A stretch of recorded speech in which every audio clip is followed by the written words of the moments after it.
యాక్చువల్‌గా bronze pack తీసుకున్నాను. ఒక హ్మ్. 10 డేస్ చూసాను. హ్మ్. తర్వాత జాన్ 26కి రిపబ్లిక్ డేకి ఆఫర్ పెట్టిన్నారు. హ్మ్. సో, ఆ రోజు నేను ప్లాటినంకి కన్వర్ట్ అయిపోయాను. హ్మ్. ఓకే.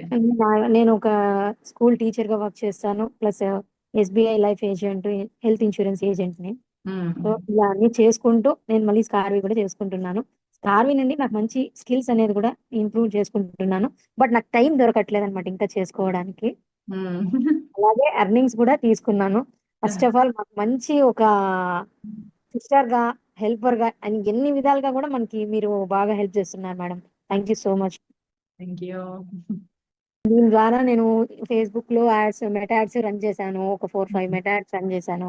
సో, హ్మ్. దాని ద్వారా నాకు లైక్స్ ఇవేమి రావడము, ఇవన్నీ వ్యూస్ ఇంప్రూవ్‌మెంట్ అయింది. వాళ్ళ క్లాస్ వల్ల లవబుల్ యాప్‌లో కూడా నేను వెబ్‌సైట్ డిజైన్ అనేది చేయగలుగుతున్నాను. మీరే చేసుకున్నాను మేడం కాదు మీ అమ్మాయి మ్యాక్సిమం. కూడా చేసేస్తుంది అక్కడ పక్క నుంచి. మా అమ్మాయి నాకు బెస్ట్. మీరు ఫస్ట్ అన్నమాట. మళ్ళీ అమ్మాయి కూడా నాకు మంచి హెల్పింగ్ అనమాట. నా అదే చిన్న అదే. కూతురు 9th క్లాస్ చదువుతుంది. ఆ, పెద్ద బబిత గారు అమ్మాయి వాళ్ళ అమ్మాయే నీట్ చేసేస్తుంది రాస్తుంది చాలా మేడం. వరకు, సగం వరకు మొత్తం ఫినిష్ చేసేస్తుంది బబితకి. మేడం ఫ్రీలాన్సింగ్ ప్రాజెక్ట్స్ కూడా తీసుకున్నాము. అవి కూడా చేస్తున్నాం మేడం మేము. Okay. Yeah, okay Babita garu. So very thankful to స్కార్వి and Surekha ma'am and Ajay sir madam.